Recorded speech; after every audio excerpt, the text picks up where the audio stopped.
ফি আমানিল্লাহ চ্যানেলের পক্ষ থেকে দর্শক শ্রোতা ভাইদেরকে সালাম। আসসালামু আলাইকুম। আলহামদুলিল্লাহ, আমি ভালো আছি। আপনারা সবাই ভালো থাকুন। ফি আমানিল্লাহ।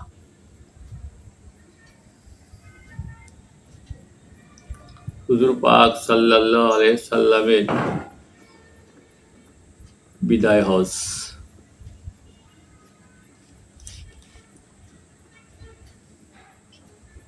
বিদায় হজ সম্পর্কে ইমানদার ভাইদের কাছে আমার আকুল আবেদন, আমরা সবাই আল্লাহর হুকুম মানব, নবীর তরিকায় চলব, দুনিয়ায়ও শান্তি, আখেরাতেও শান্তি। সারা মুসলিম বিশ্ব এই বিষয়ে একমত যে হুজুরে পাক সাল্লাল্লাহু আলাইহি সাল্লাম হিজরতের পর একটি মাত্র হজ করিয়াছেন, যাকে হজ্জাতুল বেদা অর্থাৎ বিদায় হজ বলা হয়। জীবনের শেষ বৎসর দশম হিজরিতে যখন হুজুরে পাক সাল্লাল্লাহু আলাইহি সাল্লাম ঘোষণা করিয়া দিলেন তিনি এই বৎসর সদল বলে হজ করিতে যাইবেন, তখন সারা আরবের বুকে এত অভূতপূর্ব সাড়া পড়িয়া যায়, দিকবিদিক হইতে হাজার হাজার ভক্তবৃন্দ পবিত্র মক্কা নগরীতে একত্র হইতে লাগিল। হুজুর সাল্লাল্লাহু আলাইহি সাল্লামের সাহচর্যে ইসলামের পঞ্চম রোকন পবিত্র হজ কার্য সমাপনের অদম্য স্পৃহা ও আকাঙ্ক্ষা নিয়া হুজুর সাল্লাল্লাহু আলাইহি সাল্লামের রওনা হইবার পূর্বেই বিরাট একদল মদিনায় আসিয়া সমবেত হয়। আবার কেহ পথিমধ্যে আসিয়া হুজুর সাল্লাল্লাহু আলাইহি সাল্লামের কাফেলার সহিত সংযুক্ত হয়। আবার কোন কোন গোত্রের লোকেরা পবিত্র মক্কা নগরীতে আসিয়া সরাসরি আরাফাতের ময়দানে হুজুর সাল্লাল্লাহু আলাইহি সাল্লামের সহিত মিলিত হয়। ঐতিহাসিকগণ লিখিয়াছেন, সর্বমোট 1,24,000 সাহাবী আরাফাতের ময়দানে হুজুর পাক সাল্লাল্লাহু আলাইহি সাল্লামের সহিত হজ কার্য সম্পাদন করেন। 24 অথবা 25 অথবা 26 জিলকদ বৃহস্পতিবার অথবা শুক্রবার অথবা শনিবার হুজুর সাল্লাল্লাহু আলাইহি সাল্লাম মসজিদে নববীতে জোহরের নামাজ আদায় করেন।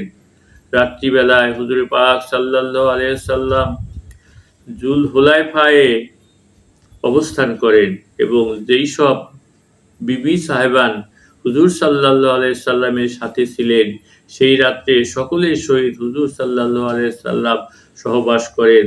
ইহার দ্বারা উলামাগণ প্রমাণ করেছেন, বিবি সাথে থাকিলে এহরামের পূর্বে সহবাস করা মুস্তাহাব সওয়াব, কেননা উহা এহরামের দীর্ঘ সময়ের জন্য উভয়ের মানসিক পবিত্রতার সহায়ক হয়।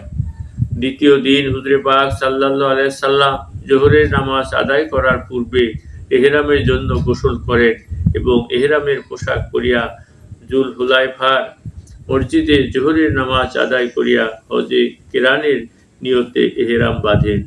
কেননা রাত্রিবেলায় হযরত জিবরাইল আলাইহিস সালাম তাশরিফ আনিয়া হুজুর সাল্লাল্লাহু আলাইহি সাল্লামকে বলেন, ইহা পবিত্র ভূমি আকিক উপত্যকা, আপনি এখানে নামাজ পড়ুন এবং হজ ও উমরা উভয়ের জন্য একত্রে এহরাম বাঁধুন। কিন্তু সাহাবায়ে কেরামকে কিরান, তামাত্তু বা ইফরাদ কোনো একটির এহরাম বাঁধিতে এখতিয়ার দেন। তারপর হুজুর সাল্লাল্লাহু আলাইহি সাল্লাম মসজিদ হইতে বাহিরে আসিয়া উটনীর উপর সওয়ার হইয়া জোরে লাব্বাইক পড়েন। মসজিদ হইতে লাব্বাইকের আওয়াজ কাছের লোকেরা শুনিয়াছিল, আর বাহিরের আওয়াজ অনেক দূর পর্যন্ত পৌঁছিয়া গিয়াছিল। তাই অনেকের ধারণা হইল এখান হইতেই হুজুর সাল্লাল্লাহু আলাইহি সাল্লাম ইহরাম বাঁধিয়াছেন। তারপর মোবারক উটনী হুজুর সাল্লাল্লাহু আলাইহি সাল্লাম পিঠে লইয়া বায়দা পাহাড়ে আরোহণ করে। নিয়ম হইল যে কোনো উঁচু জায়গায় হাজীদিগকে লাব্বাইক জোরে বলিতে হয়। তাই হুজুর সাল্লাল্লাহু আলাইহি সাল্লাম বায়দা পাহাড়ে আরোহণ করিয়া খুব জোরে লাব্বাইক বলিতে লাগিলেন। যেহেতু পাহাড়ের চূড়ায় আওয়াজ অনেক দূর পর্যন্ত পৌঁছিয়া যায়, সেই জন্য এক বিরাট দল মনে করেন হুজুর সাল্লাল্লাহু আলাইহি সাল্লাম সেখান হইতে এহরাম বাঁধিয়াছেন। এইভাবে জিবরাইলের নির্দেশ মোতাবেক হুজুর সাল্লাল্লাহু আলাইহি সাল্লাম সাহাবাদিগকে লাব্বাইক জোরে বলিতে আদেশ করেন ও কাফেলা মক্কা অভিমুখে রওনা হয়। পথিমধ্যে রাওহা উপত্যকায় হুজুর সাল্লাল্লাহু আলাইহি সাল্লাম নামাজ আদায় করেন এবং ইরশাদ করেন, এখানে ৭০ জন নবী নামাজ পড়িয়াছেন। হুজুর আকরাম সাল্লাল্লাহু আলাইহি সাল্লাম এবং হযরত সিদ্দিকে আকবর রাদিয়াল্লাহু তাআলা আনহুর আসবাবপত্র একটি উটের উপর ছিল, যাহা হযরত আবু বকর সিদ্দিকের গোলামের সোপর্দ ছিল। উপত্যকায় আসিয়া তাহারা অনেকক্ষণ যাবৎ গোলামের ইন্তজার করেন। অবশেষে গোলাম আসিয়া ওজর দেখাইল, উট হারাইয়া গিয়াছে। হযরত আবু বকর সিদ্দিক গোলামকে এই বলিয়া মার দিলেন যে, একটি উট আবার কি করিয়া হারায়। ওদিকে ব্যাপারটা দেখিয়া হুজুর সাল্লাল্লাহু আলাইহি সাল্লাম হাসিয়া উঠিয়া বলিলেন, দেখো মোহরেম ব্যক্তি কি করিতেছে, অর্থাৎ এহরাম অবস্থায় মারধর করিতেছে। সাহাবায়ে কেরাম যখন জানিতে পারিলেন হুজুর সাল্লাল্লাহু আলাইহি সাল্লামের উট পাওয়া যাইতেছে না, তখন তাড়াতাড়ি খানা পাক করিয়া হুজুর সাল্লাল্লাহু আলাইহি সাল্লামের সামনে আনিলেন। হুজুর সাল্লাল্লাহু আলাইহি সাল্লাম হযরত সিদ্দিক রাদিয়াল্লাহু তাআলা আনহুকে ডাকিলেন, আসুন, আল্লাহ পাক উৎকৃষ্ট খাবার পাঠাইয়া দিয়েছেন। হযরত আবু বকরের রাগ তখনও থামে নাই। তারপর হযরত সাদ এবং কয়েস নিজেদের উট আনিয়া বলিলেন, হুজুর সাল্লাল্লাহু আলাইহি সাল্লাম ইহা কবুল করুন। হুজুর সাল্লাল্লাহু আলাইহি সাল্লাম ফরমাইলেন, আল্লাহ পাক তোমাদিগকে বরকত দান করুন। আল্লাহর রহমতে আমাদের উটনি পাওয়া গিয়াছে। মক্কা শরীফের সন্নিকটে উসফান উপত্যকায় পৌঁছার পর হযরত সুরাকা রাদিয়াল্লাহু তাআলা আনহু হুজুর সাল্লাল্লাহু আলাইহি সাল্লামকে বলেন, হুজুর, আমাদিগকে হজের মাসাইল এমনভাবে শিক্ষা দিন যেমন আমরা আজ পয়দা হইয়াছি। হুজুর সাল্লাল্লাহু আলাইহি সাল্লাম তাহাদিগকে কি কি কাজ করিতে হইবে বিস্তারিত বর্ণনা করিয়া দেন। কাফেলা যখন সরফে পৌঁছে তখন আম্মাজান আয়েশা রাদিয়াল্লাহু তাআলা আনহার হায়েজ দেখা দিল। তিনি পেরেশান হইয়া কাঁদিতে আরম্ভ করিলেন, আমার সফরই নাকি ব্যর্থ হইয়া গেল। ওদিকে হজ একেবারে নিকটবর্তী, অথচ আমি নাপাক হইয়া গেলাম। হুজুরে পাক সাল্লাল্লাহু আলাইহি সাল্লাম তাকে সান্ত্বনা দিয়া বলিলেন, ইহা সমস্ত মেয়ে লোকেরই হইয়া থাকে। তারপর তিনি কি করিবেন হুজুর সাল্লাল্লাহু আলাইহি সাল্লাম বাতলাইয়া দিলেন। হুজুর সাল্লাল্লাহু আলাইহি সাল্লাম সাহাবায়ে কেরামকে নির্দেশ দিলেন, যাহাদের সহিত কোরবানির জানোয়ার নাই তাহারা যেন মক্কা শরীফ প্রবেশ করিয়া উমরা আদায় করিয়া ইহরাম খুলিয়া ফেলে। মক্কা শরীফের নিকটবর্তী আজরাক উপত্যকায় হুজুর সাল্লাল্লাহু আলাইহি সাল্লাম যখন ইরশাদ করেন, আমার সম্মুখে এখন ওই দৃশ্য ভাসিতেছে যখন হযরত মুসা আলাইহিস সালাম এই ময়দান দিয়া হজ করিতে যাইবার সময় কানের মধ্যে আঙ্গুল দিয়া খুব জোরে লাব্বাইক করিতেছিলেন।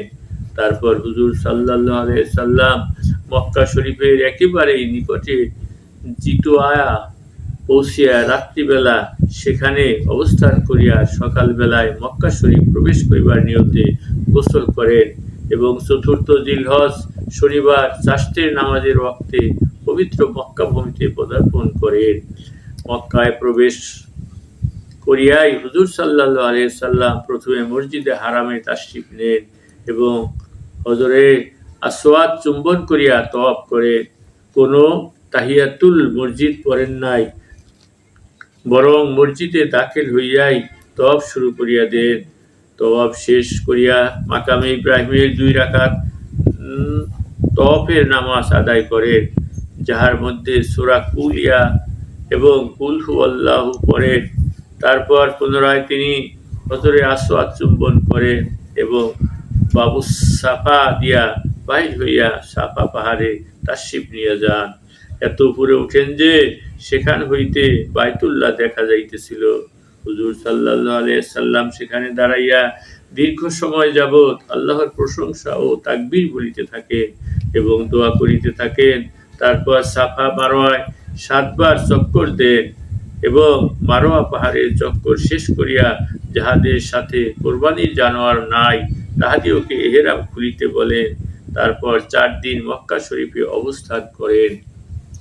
হুজুর সাল্লাল্লাহু আলাইহি সাল্লাম 8ই জিলহজ বৃহস্পতিবার চাষ্টের সময় মিনায় চলিয়া যান এবং সাহাবায়ে কেরামও ইহরাম বাঁধিয়া হুজুর সাল্লাল্লাহু আলাইহি সাল্লামের সঙ্গী হন। 5 ওয়াক্ত নামাজ মিনায় আদায় করেন। সেই রাত্রেই হুজুর সাল্লাল্লাহু আলাইহি সাল্লামের উপর সূরা আল মুরসালাত অবতীর্ণ হয়। শুক্রবার ভোরবেলায় সূর্য ওঠার পরেই আরাফাতের ময়দানে পৌঁছিয়া যান। নামেরার তাঁবুতে অল্প সময় অবস্থান করেন।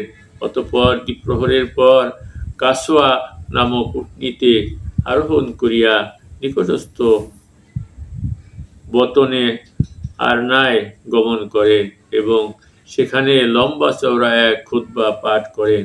উহাকে ঐতিহাসিকগণ বিশ্ব মানবতার মুক্তি সনদ নামে আখ্যায়িত করেন, যাহার সংক্ষিপ্ত বিবরণ এইরূপ: বিদায় হজের ভাষণ। হে আমার প্রিয় সাহাবাগণ, আজ যে কথা তোমাদিওকে আমি বলিব, উহা তোমরা মনোযোগ দিয়া শ্রবণ করিবে। আশঙ্কা হইতেছে, হয়তো তোমাদের সহিত একত্রে হজ করিবার আমার সুযোগ নাও হইতে পারে। হে মুসলমানগণ, অন্ধকার যুগের সমস্ত ধ্যান ধারণা ভুলিয়া নব আলোকে পথ চলিতে শিখো। আজ হইতে অতীতের সমস্ত কুসংস্কার, অনাচার, অত্যাচার আর পাপ প্রথাসমূহ বাতিল হইয়া গেল।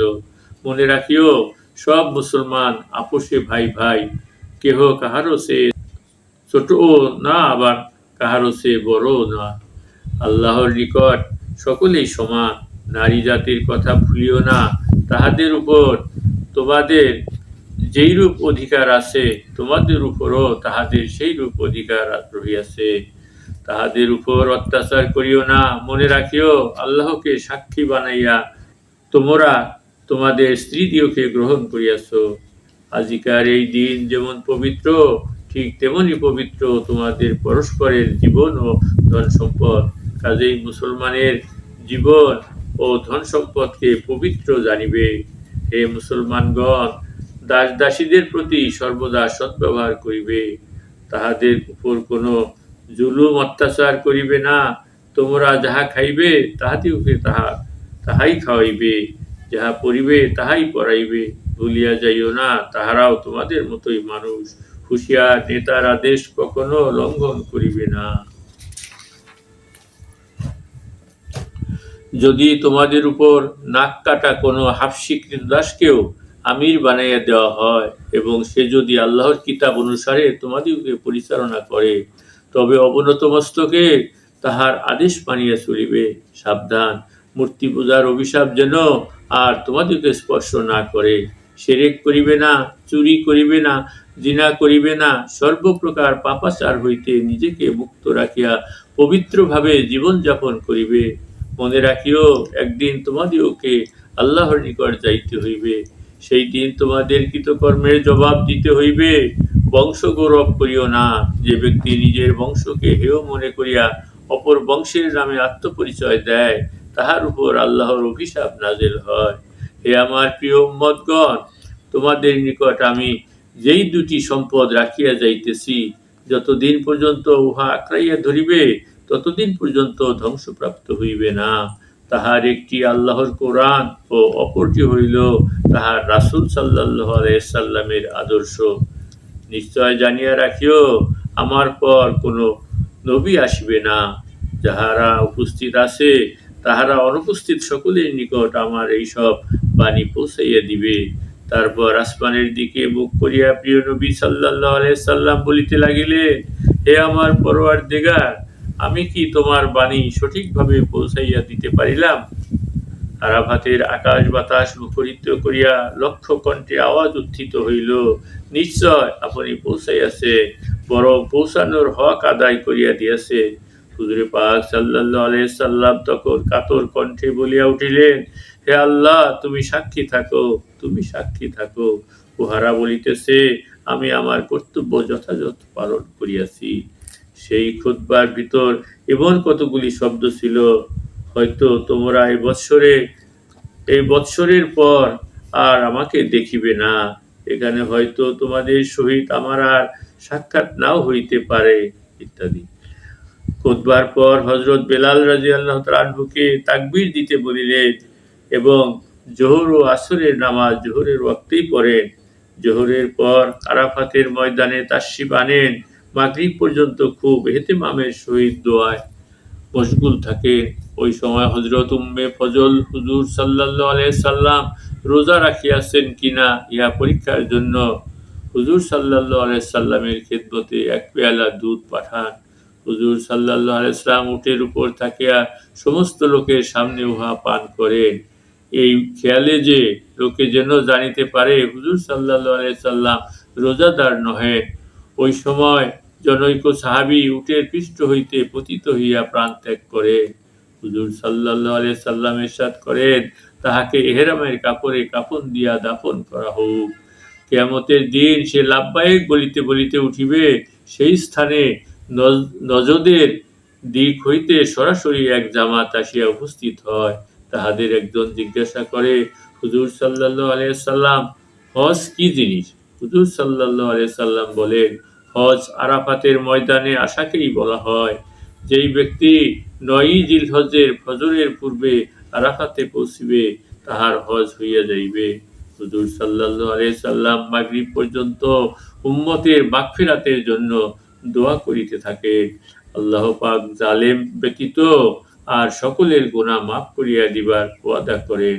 হুজুর সাল্লাল্লাহু আলাইহি সাল্লাম তবুও মিনতি সহকারে আরজ করেন, হে মেহেরবান আল্লাহ, ইহাও তো হইতে পারে যে আপনি নিজের কাছ থেকে মজলুমকে প্রতিদান দিয়া জালেমকে মাফ করিয়া দিবেন। সেই সময় অবতীর্ণ হয় আয়াতের অর্থ, বিসমিল্লাহির রহমানির রহিম। অধ্যকার দিনে তোমাদের জন্য আমি দিনকে পরিপূর্ণ করিয়া দিলাম এবং তোমাদের উপর আমার নিয়ামত সম্পূর্ণ করিয়া দিলাম এবং ইসলামকে তোমাদের ধর্ম হিসাবে মনোনীত করিলাম। বর্ণিত আছে এই সময় ওহির ওজনে হুজুর সাল্লাল্লাহু আলাইহি সাল্লামের উটনী দাঁড়াইতে না পারিয়া বসিয়া পড়িয়াছিল। আলহামদুলিল্লাহ।